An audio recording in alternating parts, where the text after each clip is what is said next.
তো আগের দিনে তো তোমরা দেখলে রাত্রেবেলায় মন্দির বন্ধ হয়ে গেছিল, তো মায়ের জন্য একটা শাড়ি নিয়ে নিয়েছিলাম। আর তারপরে ঠিক ভোর ৩টে সাড়ে ৩টে উঠে আমি স্নান করে এদিকে রেডি হয়ে গেছি, কারণ পুজো দেবো ভোরবেলা।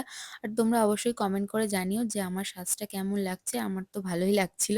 তো তারপর দেখো এখন বাজছে ভোর ৪টে, তো আমরা বেরিয়ে পড়লাম মন্দিরের উদ্দেশ্যে। মন্দিরের দরজা তখনও বন্ধ ছিল, ভিতরে মাকে স্নান করানো চলে। তারপরে দেখো গেট খুললো, খুলেই মায়ের দর্শন করলাম। আর এখানে মন্দিরের বাইরে ওয়েট করছিলাম, এবার শুরু হবে মায়ের আরতি।